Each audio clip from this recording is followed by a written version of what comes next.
Shalom, selamat pagi. Apa kabar semuanya?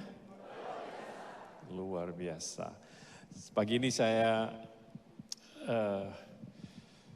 mau berterima kasih lebih dahulu untuk undangan yang diberikan kepada saya, juga oleh Pastor Yuan Mogi. Nah, saudara semua harusnya juga udah tahu by now bahwa GBI Gilgal mendapatkan tempat yang spesial di hati saya. Jadi, saya tidak merasa sebagai tamu di sini, meskipun demikian saya juga masih terus harus menjaga kelakuan saya meskipun saya bukan lagi tamu. Mari kita hampiri Tuhan dalam doa. Kami bersyukur untuk kesempatan yang Tuhan beri untuk kami bisa berkumpul, berbakti bersama-sama di tempat ini. We never take it for granted, Lord Jesus. Kami nggak pernah anggap ini sebagai suatu kebiasaan, tapi merupakan sebuah privilege, suatu kehormatan untuk kami bisa memuji, menyembah, dan membesarkan nama-Mu dalam kemerdekaan yang kami punya. Itu sebabnya hati dan pikiran kami buka siap menerima kebenaran firman Tuhan, berdoa supaya apa yang kami terima bukan hanya sekedar merupakan sebuah informasi, tapi sebuah pewahyuan yang sanggup untuk mengubah kehidupan kami menjadi serupa dengan gambar-Mu. Dalam nama Tuhan Yesus kami berdoa dan mengucap syukur, dan semua yang percaya katakan amin, amin, amin. Silakan duduk.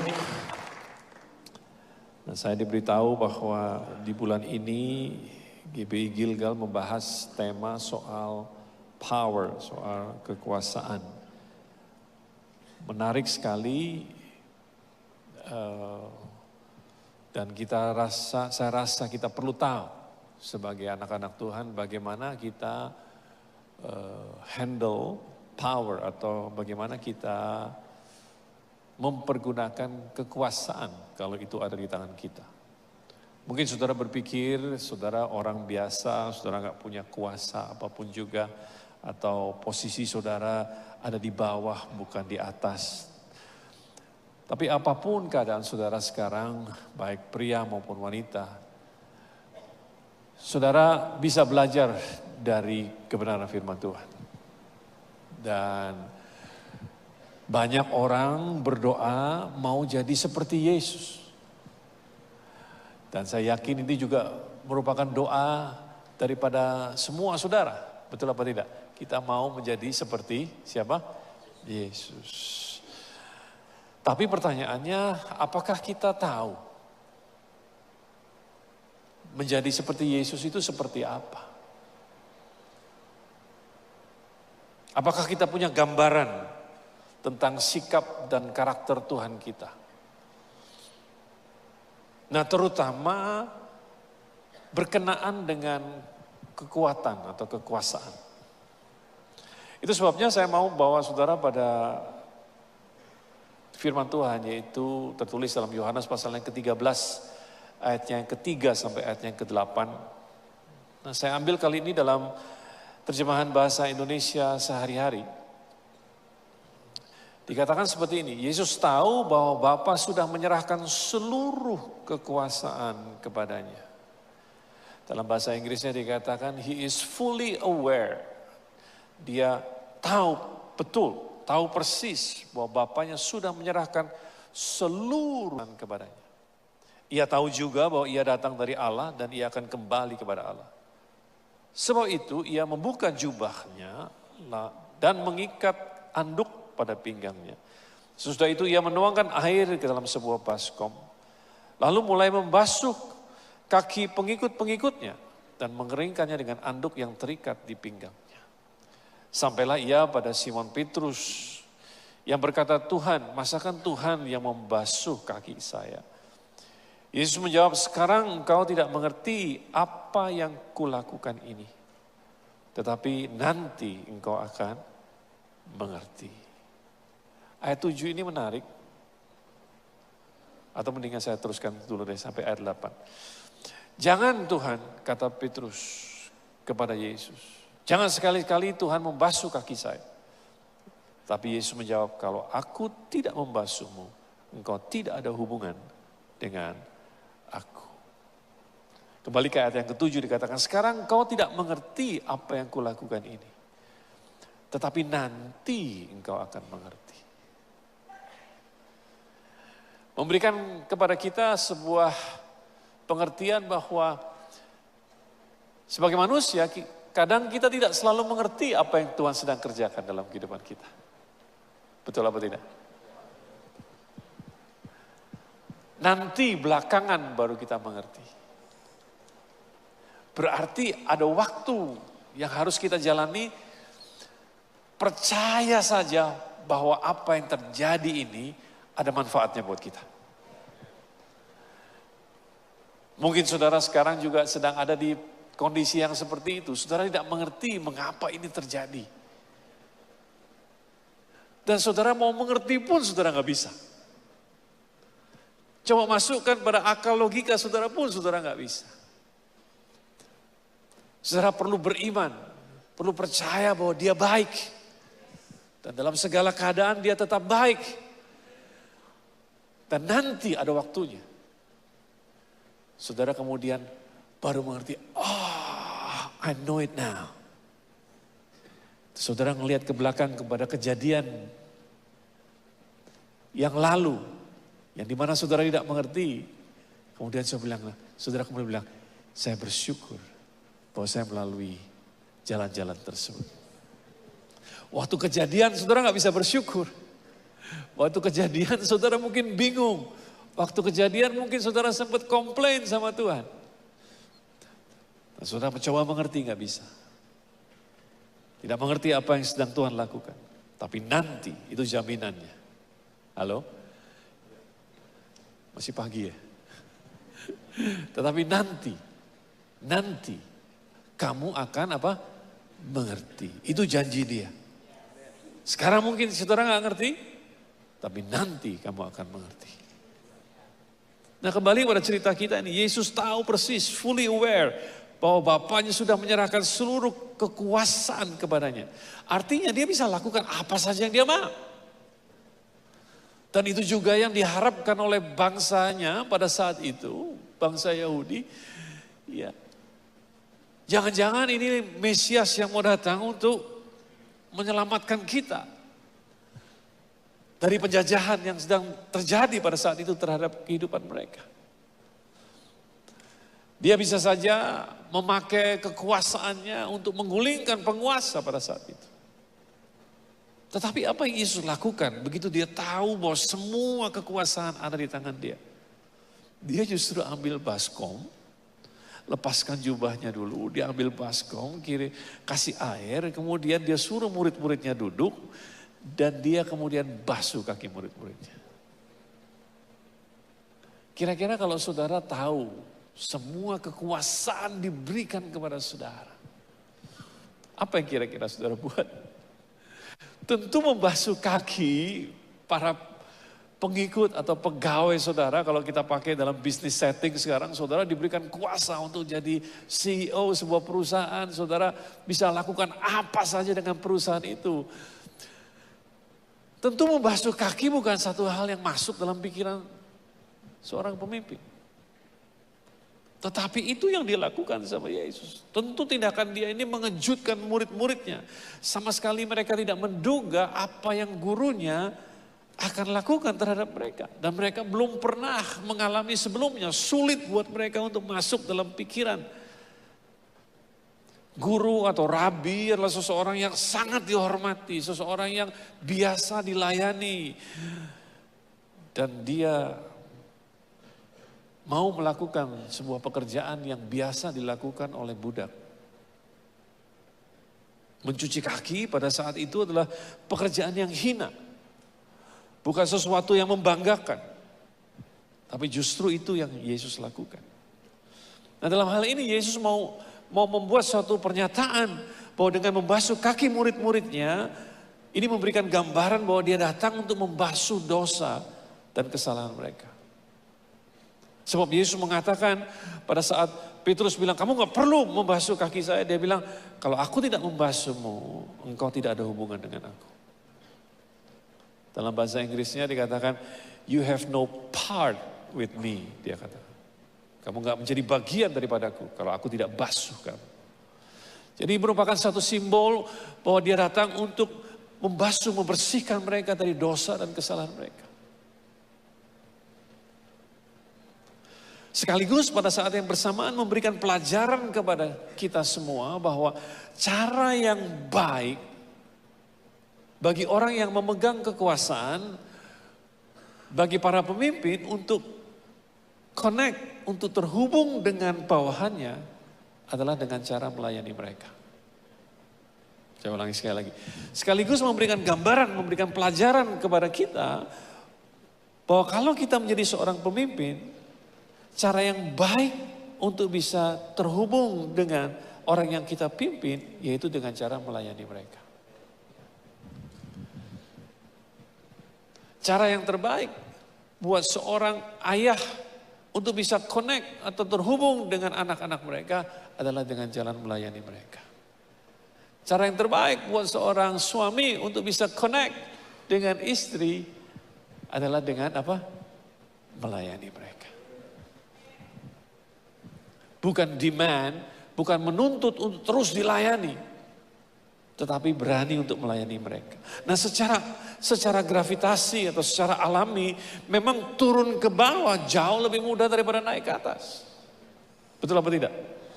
Tetapi aneh, biasanya pada saat seseorang udah memegang kekuasaan, seseorang menjadi seorang pimpinan, seseorang punya uang lebih banyak, pada saat seseorang pegang posisi, merasa dirinya yang paling jago dan lain sebagainya, untuk turun ke bawah itu kayaknya susah banget gitu. Berat banget gitu kayaknya. Dan kebanyakan orang takut kehilangan image katanya. Kehilangan citranya. Berarti citranya nempel pada posisi yang dia pegang. Atau kekayaan yang dia pegang. Namun tidak demikian bagi Yesus. Dia justru memakai kesempatan. Begitu dia tahu semua kekuasaan ada di tangan dia. Dia pakai kesempatan ini untuk mengajarkan kepada murid-muridnya bahwa power is for service. Kekuasaan itu baiknya dipakai untuk melayani. Power is for service. Justru pada saat seorang pemimpin berani untuk turun ke tingkat di mana mereka turun ke tingkat di mana para pengikut mereka berada, pada saat itulah pengaruhnya menjadi sangat besar. Saya ulangi sekali lagi. Justru pada saat seorang pemimpin berani untuk turun ke tingkat orang yang dilayani, pada saat itulah pengaruhnya menjadi sangat besar. Karena apa? Karena bawahannya bisa melihat pemimpin itu pada level yang sama dengan mereka. Betul apa tidak? Beda banget. Kalau saya kasih tahu anak saya pada saat duduk, Dedi mau bicara sesuatu. Kemudian saya bicara sama dia seperti ini. Seolah-olah saya sedang talk down to him. Tapi beda banget kalau saya lagi ngomong sama dia sambil iketin sepatu dia. Karena pada saat saya lagi lakukan itu, saya harus menundukkan diri saya. Dan saya ngomong sama dia at the eye level. Pada level yang sama. Pada saat itu kemampuan dia untuk mendengar, untuk menerima apa yang saya katakan jauh lebih besar. Dan pengaruh saya terhadap dia pada saat itu jauh lebih tinggi dibandingkan pada saat saya sekedar talk down sama dia. And that's powerful, sesuatu yang Yesus ajarkan kepada murid-muridnya. Dan pada saat dia turun ke bawah, membasuh kaki murid-muridnya, murid-muridnya bisa melihat dia dari jarak dekat. Dan itu cara yang terbaik. Apalagi kalau pemimpin tersebut atau ayah atau suami ingin didengarkan dan dimengerti. Sebenarnya ada keuntungan yang besar dari seorang pemimpin yang mau turun untuk melayani.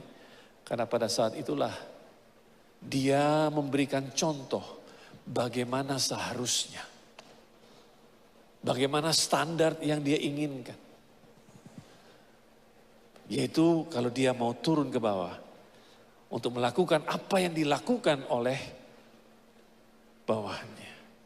Nah, saya senang hal ini sering dilakukan oleh gembala saudara. Dan saya sering lihat di Instagramnya bagaimana dia juga ada kadang-kadang jadi usher, kadang-kadang ada di luar jadi tukang parkir atau mengarahkan mobil dan lain sebagainya.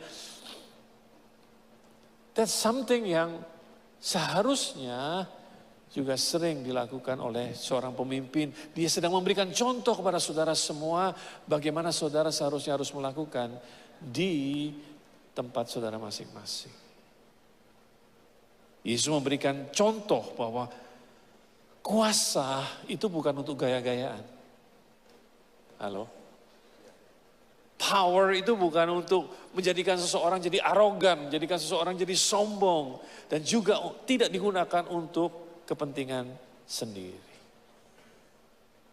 Suatu saat, Yakobus dan Yohanes, murid-murid Yesus, berantem sama murid-murid yang lain. Murid-murid Yesus berantem juga loh. Mereka berantem lumayan hebat. Kenapa mereka berantem? Karena mamanya mereka. Mamanya Yakobus dan Yohanes ikut-ikutan. Kita bisa baca dalam Matius pasal yang ke-20 ayat yang ke-21. Kata Yesus kepadanya, apa yang kau kehendaki? Jawabnya, berilah perintah. Ini mamanya Yakobus dan Yohanes yang bilang. Berilah perintah supaya kedua anakku ini boleh duduk kelak di dalam kerajaanmu, yang seorang di sebelah kananmu dan yang seorang lagi di sebelah kirimu. Si mama punya request.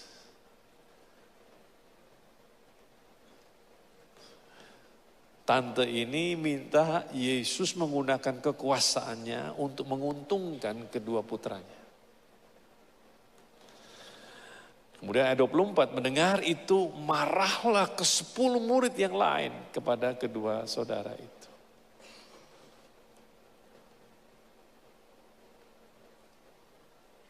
Kayaknya nih si mama ngomongnya lumayan kenceng. Sehingga 10 yang lain bisa dengar dia punya request. Ngomong apa tuh mama lu? Gitu kan. Gila ya mama lu ya, gitu, dan lain sebagainya. Mereka ribut. Kemudian ayat 25 katakan, tetapi Yesus memanggil mereka lalu berkata, kamu tahu bahwa pemerintah-pemerintah bangsa ini memerintah rakyatnya. Pemerintah-pemerintah bangsa-bangsa memerintah rakyatnya dengan tangan besi. Dan pembesar-pembesar menjalankan kuasanya dengan keras atas mereka. Apa yang Yesus katakan itu kenyataan dari apa yang mereka lihat sehari-hari pada waktu itu. Di mana mereka-mereka yang memegang kekuasaan, menggunakan kekuasaan mereka dengan keras. Memegang otoritas mereka dengan memaksakan kehendak mereka untuk mendapatkan apa saja yang mereka mau.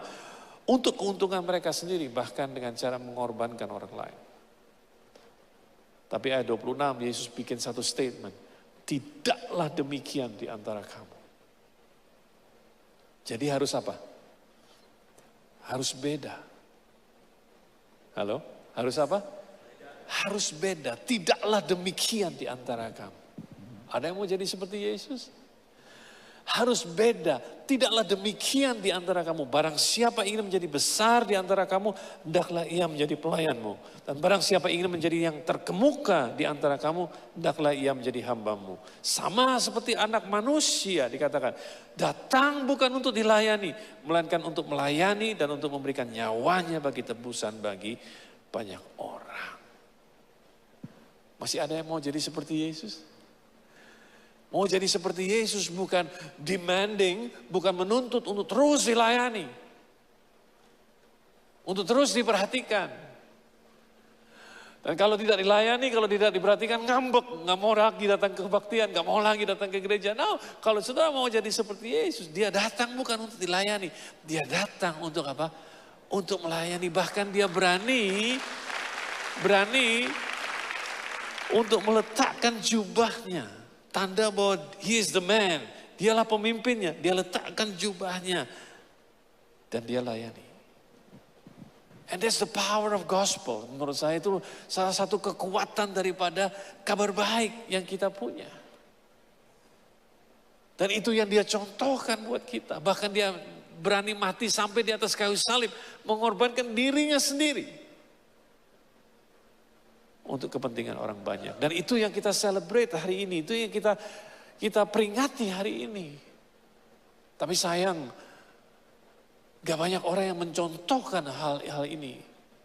Dalam kehidupan kita sehari-hari. Itu sebabnya gereja harus bangkit dan harus berani untuk menunjukkan nilai kerajaan Allah ini. Dan bukan sebaliknya. Halo? Bukan membawa pengaruh dunia kemudian masuk ke dalam gereja. Kemudian saudara menuntut untuk saudara diperhatikan. Di mana pada seharusnya saudara yang memperhatikan orang lain. Menuntut untuk dilayani. Padahal seharusnya saudara yang harus melayani orang lain. Dan lain sebagainya. Perhatikan apa yang Yesus katakan ini. Jangan kamu seperti mereka. Yang menggunakan kekuasaan mereka dengan semena-mena dan untuk keuntungan mereka. Tetapi Yesus tidak melarang mereka menjadi besar. Dia nggak melarang mereka menjadi besar. Dia cuma kasih tahu ada cara yang lebih baik. Ada cara yang lebih mulia. Kalau kamu mau menjadi besar. Kalau kamu mau menjadi yang terutama. Yaitu dengan jalan apa? Melayani. Dia nggak melarang muridnya menjadi besar. Dia nggak melarang saudara menjadi besar. Dia nggak melarang saudara menjadi ternama. Tapi dia kasih tahu bagaimana caranya. Yang aman, yang termulia, yang baik. Yaitu menjadi apa? Menjadi seorang hamba. Dengan melayani yang lain. That's the way of the kingdom.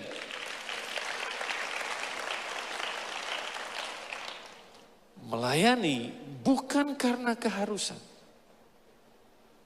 Tapi melayani karena memang punya semangat untuk melayani. Karena kita punya the spirit of a servant. Spirit of servanthood ada di antara kita. Bukan karena harus. Seseorang yang mempunyai semangat melayani akan melakukan bukan untuk mendapatkan upah. Tapi karena mengerti melayani adalah bentuk daripada kasih. Halo? Melayani itu bentuk daripada kasih. Karena saya mengasihi saudara, saya melayani saudara. Karena saya mengasihi istri saya melayani dia. Karena saya mengasihi anak-anak saya melayani mereka. Bukan karena harus, tapi karena memang saya mengasihi mereka. Dan melayani itu adalah bentuk daripada memberi. Melayani adalah bentuk daripada apa? Sebuah pemberian. Saudara mungkin gak bisa memberikan terlalu banyak, gak bisa memberikan warisan, gak bisa memberikan uang, gak bisa memberikan kekayaan. Tapi saudara bisa memberikan contoh yang baik. Yaitu dengan melayani mereka. Dengan melayani saudara memberikan cinta atau kasih kepada orang yang dilayani. Seharusnya gereja menjadi percontohan dari nilai kerajaan Allah ini. Dan gereja menjadi tempat di mana muncul orang-orang yang disebut dengan servant leaders. Pemimpin yang mau melayani. Yang berbeda dengan apa yang dunia ini tunjukkan. Karena Yesus katakan terlebih berbahagia memberi daripada apa? Menerima. Sehingga tahukah saudara kepuasan seorang pelayan?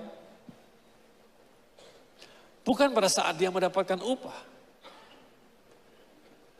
Kepuasan seorang pelayan sejati, seorang yang punya spirit of servanthood, kepuasannya adalah pada saat orang yang dilayani itu dipuaskan. That's the ultimate goal. Itu puncak daripada dia punya tujuan. Untuk apa dia melayani? Bahwa yang dilayani itu terpuaskan. Adakah servant leaders di sini? Orang-orang yang punya semangat untuk melayani. Bukan karena harus, bukan karena keharusan. Tetapi karena memang senang untuk melayani. Karena dia punya begitu banyak kasih Yesus di dalam dia. Sehingga meluap muncul dari dia. Saya lihat dari tadi, begitu saya datang saya disambut. Orang-orang yang tertawa, selamat pagi, selamat datang di gereja, happy Sunday dan lain sebagainya. Ya. It's a good spirit. Saya juga pernah atau sering datang ke gereja di mana para asirnya seperti dihukum untuk melakukan apa yang dia lakukan.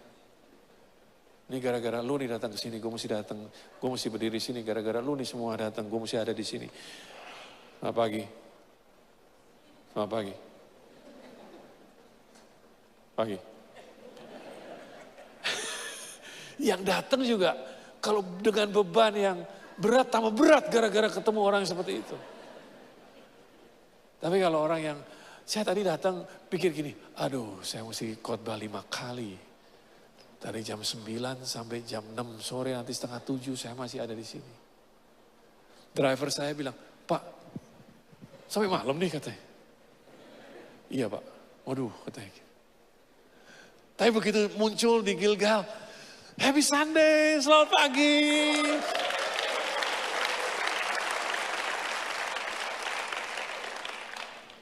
Langsung hilang tuh.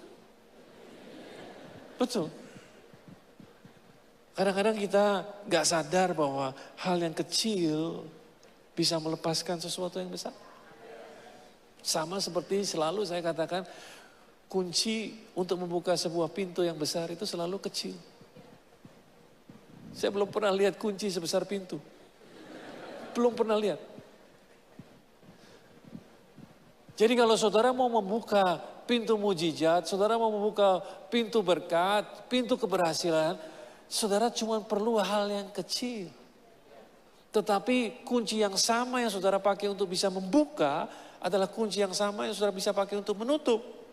Artinya kalau saudara tidak melakukan hal yang kecil, maka lupakan berkat, lupakan breakthrough, lupakan terobosan.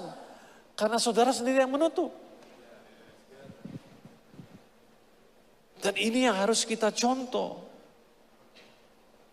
Kalau kita mau menjadi seperti Yesus.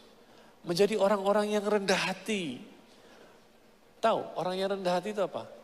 Orang yang tidak berpikir terlalu banyak tentang dirinya sendiri.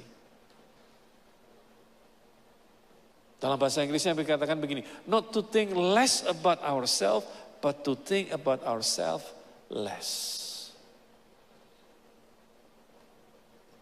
Tidak merendahkan diri sendiri. Itu bukan kerendahan hati, tidak merendahkan diri kita. Tetapi juga tidak mikirin terlalu banyak tentang kita. Citra kita nanti bagaimana? Gambar kita di depan umum nanti bagaimana? Kalau saya melayani, kalau saya jadi usher, atau kalau saya jadi tukang parkir di gereja, melayani setiap hari Minggu. Not to think less about ourselves, but to think about ourselves less. Dalam biblical terminologi Alkitab, kerendahan hati ini namanya anafah. Anafah dalam pemikiran atau tradisi Yahudi dianggap sebagai sebuah kebajikan. Yang mencerminkan suatu sudut pandang yang seimbang antara sadar akan kekuatan dan keterbatasan diri,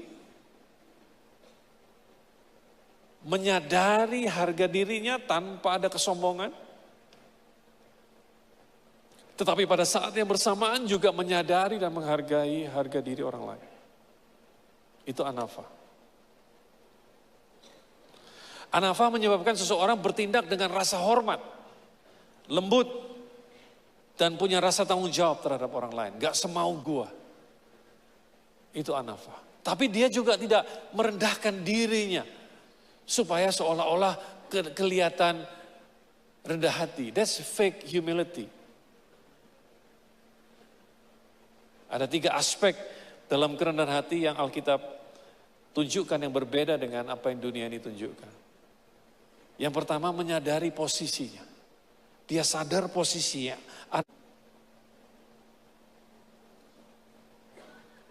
Yang nulis buku siapa? Musa yang nulis buku. Coba kalau Pastor Yuan Mogi bilang, Yuan Mogi setahu saya adalah orang yang paling rendah hati di seluruh dunia.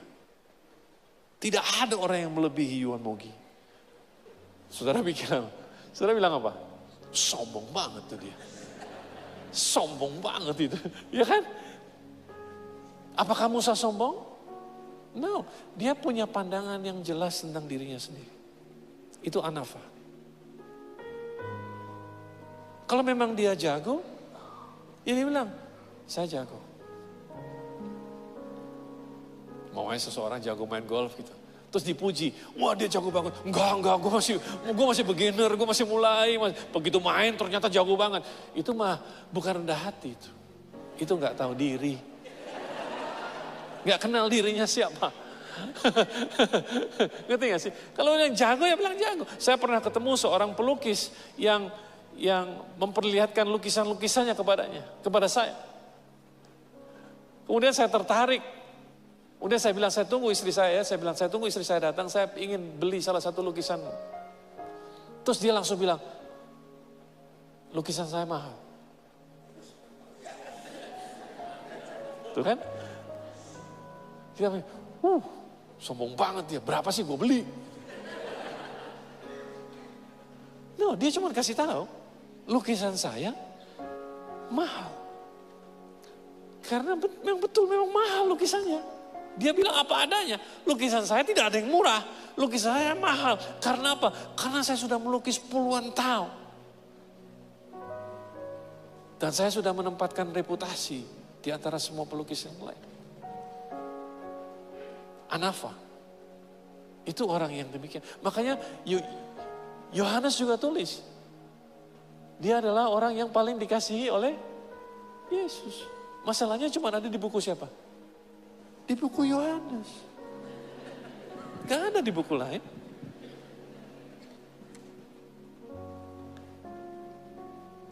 Musa bilang dialah orang yang sangat rendah hati, melebihi semua orang yang hidup di bumi ini. Musa tahu bahwa kepemimpinannya dan pencapaiannya adalah anugerah Tuhan, dia tahu. Dan Musa pun sadar bahwa mungkin ada orang lain yang posisinya kalau melakukan pekerjaan yang dia lakukan bisa lebih baik daripada dirinya. Cuman yang Tuhan pilih adalah dia. Tuhan gak pilih yang lain. Yang kedua, anafa bicara pandangan diri yang seimbang. Anafa bukan tentang mencela diri sendiri, melainkan penilaian yang realistis terhadap diri sendiri. Saya juga punya kelebihan, pada saat yang bersamaan saya punya kekurangan, saya punya keterbatasan. Dan punya kerendahan hati untuk mengakui kelebihannya apa, kekurangannya juga apa. Dengan jujur, tanpa harus merasa rendah.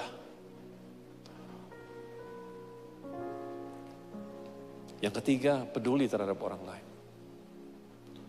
Anafah mengarah pada memprioritaskan kebutuhan orang lain, melayani orang lain tanpa pamrih, mencerminkan kasih atau cinta dan rasa hormat yang tulus kepada orang lain. Makanya ditulis dalam kitab Filipi pasal yang kedua ayat yang ketiga dan keempat. Dengan tidak mencari kepentingan diri sendiri. Atau puji-pujian yang sia-sia. Sebaliknya hendaklah dengan rendah hati yang seorang menganggap yang lain lebih utama daripada dirinya sendiri. Dan janganlah tiap-tiap orang hanya memperhatikan kepentingannya sendiri.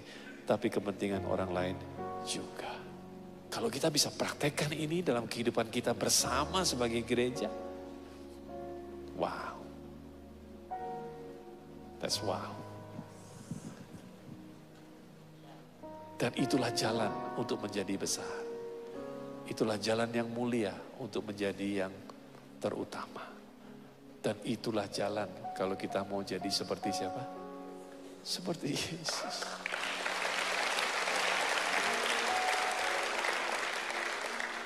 Amin.